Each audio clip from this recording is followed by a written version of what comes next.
It's midnight in Babylon.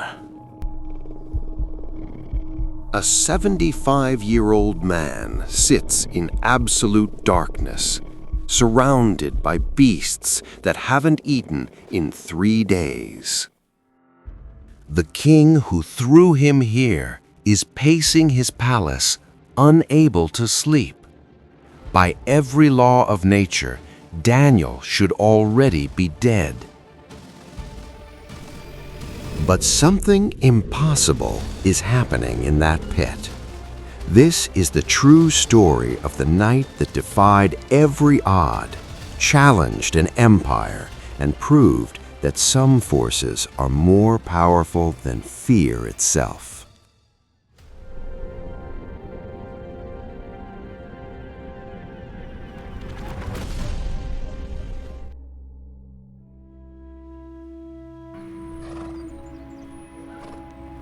Babylon, 539 BC, the most powerful empire on earth. King Darius the Mede has just conquered the known world, ruling over 127 provinces from India to Ethiopia. His palace gleams with gold, his armies are unstoppable, and his officials are terrified.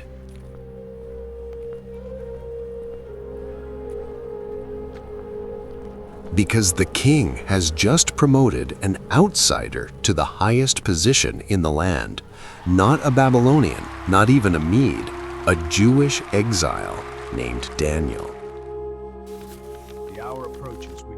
These men had spent their entire lives climbing the political ladder, backstabbing, bribing, manipulating their way to power.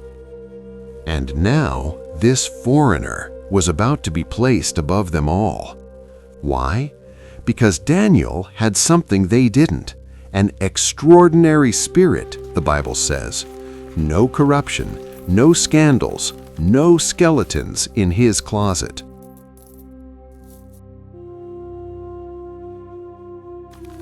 They searched for dirt on him. They investigated his finances, his relationships, his past, and they found nothing. Absolutely nothing. Brothers, we must go to the king with these plans. They came to the king with flattery dripping from their lips. "O King Darius, live forever. We, your loyal advisors, have a suggestion that will unify your new empire. Issue a decree. For the next 30 days, anyone who prays to any god or man except you, O king, will be thrown into the den of lions." Darius loved it. His ego inflated like a balloon. He didn't see the trap. This wasn't about loyalty to him. This was about one man. Because these officials knew something about Daniel that everyone in Babylon knew. He prayed 3 times every single day, facing Jerusalem without fail. The decree went out. The entire city knew. Daniel's servants probably begged him, "Just pray in secret for 30 days. Close the windows. God will understand." Master, the decree, you must not pray. But Daniel had a problem. He'd spent 70 years in this pagan empire without compromising. Not when they tried to change his name, not when they tried to change his diet, not when they threatened his life before. Peace be upon you, and upon So at noon, when the sun was highest and everyone could see, Daniel walked to his upper room, opened his windows wide toward Jerusalem, got down on his knees, and prayed. hear my prayer. In your mercy, Out loud, in full view of anyone watching. It wasn't defiance. It wasn't a death wish. It was something deeper. Daniel had decided long ago, "I will not bow to what is false, even if it costs me everything." The officials didn't even wait for the second prayer. They burst into the throne room, triumphant. "Your Majesty, didn't you sign a decree about prayer?" Go, check if the report is true. Yes, The my king confirmed it. "Then Daniel, that Jewish exile, has violated your law. He prays 3 times a day, openly, to his God." The Bible says the king was greatly distressed. He'd been played. The one man in his kingdom he actually trusted, the one man with integrity, was about to die because of his own stupid decree. The guards came at dusk. Daniel didn't run, didn't fight, didn't beg. He'd made his peace with God hours ago. As they led him through the streets, the crowd gathered. Some wept, some jeered, but everyone knew no one survives the lion's den. The den was a deep pit cut into rock with a small opening at the top. Once you're thrown in, there's no way out. And inside, the king's lions, starved, trained to execute. As Daniel stood at the edge, King Darius spoke, and his words were half hope, half despair. "May your God, whom you serve continually, rescue you." Then they sealed the pit with a stone, and the king sealed the stone with his own signet ring. Daniel was alone, in the dark, with death pacing around him. Imagine it. You hit the ground hard, bones rattling. Your eyes adjust to the darkness. And then you hear it, breathing, heavy, predatory breathing, not from one direction, from all around you. The smell hits you next, raw meat, blood, animal musk. Your heart is pounding so loud you can hear it in your ears. These aren't zoo animals behind glass.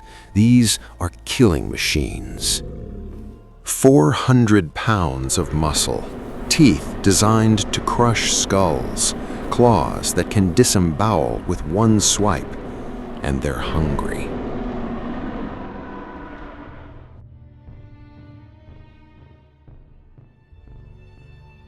The Bible doesn't tell us exactly what happened in that den.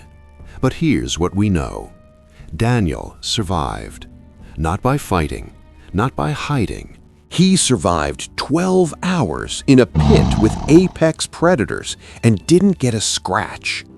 Some theologians believe God sent an angel to shut the lions' mouths. Either way, something supernatural happened. The natural order was suspended. And Daniel, this elderly man who'd risked everything for prayer, sat in the darkness and worshipped. Meanwhile, in the palace, King Darius couldn't eat, couldn't sleep, refused entertainment. The Bible says he spent the night fasting. This pagan king, who'd been manipulated into killing the one righteous man in his administration, was tormented.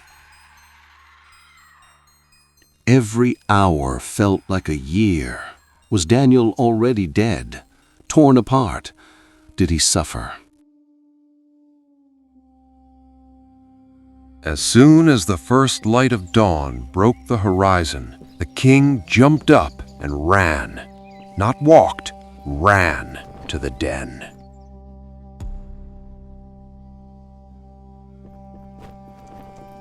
His voice cracked as he called out, "Daniel, servant of the living God, has your God been able to rescue you from the lions?" Silence, just for a moment. And then, from the depths of that pit, a voice, alive, strong, unshaken. "O King, live forever.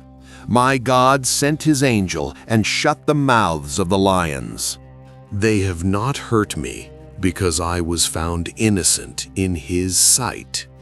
The king's face went from despair to shock to overwhelming joy.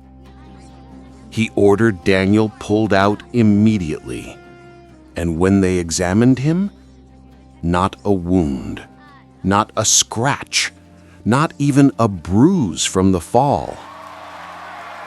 The Bible says, no wound was found on him because he had trusted in his God.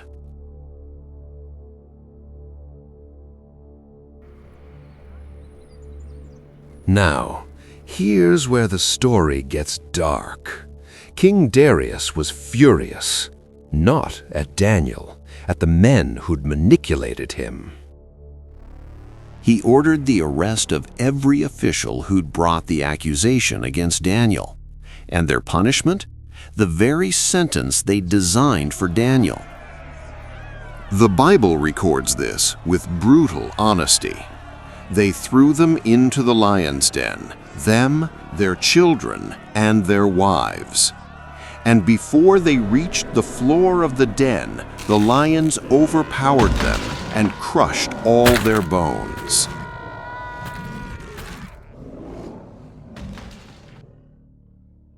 It's gruesome. It's harsh, but it proves something. Those lions were perfectly capable of killing. They just didn't kill Daniel. King Darius issued a new decree, this time not to his ego, but to the truth. I issue a decree that in every part of my kingdom, people must fear and reverence the God of Daniel. For he is the living God, and he endures forever. He rescues and saves.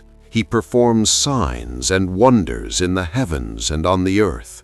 He has rescued Daniel from the power of the lions.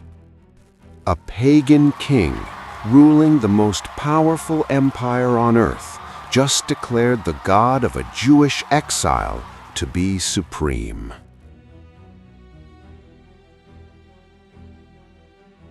So, what do we do with this story? Is it just ancient history?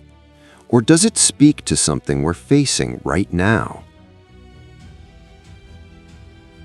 First, integrity is rare, but it's noticed. Daniel's extraordinary spirit got him promoted in a corrupt system. Second, compromise feels safe, but it costs you. Daniel could have prayed in secret. He could have rationalized it. Third, God doesn't always prevent the pit. Sometimes he meets you in it. Daniel still got thrown in. The miracle wasn't avoiding the trial, it was surviving it. And fourth, your faithfulness can change the trajectory of nations. Because of Daniel's courage, an entire empire heard about the living God. Daniel was around 75 years old when this happened. He could have retired, could have played it safe, could have thought, I've served God long enough. He'll understand if I compromise now. But he didn't. And because of that one decision, we're still telling his story 2,500 years later. The question isn't whether you'll face your own lion's den. The question is, when you do, will you have spent your life building the kind of faith that can survive it?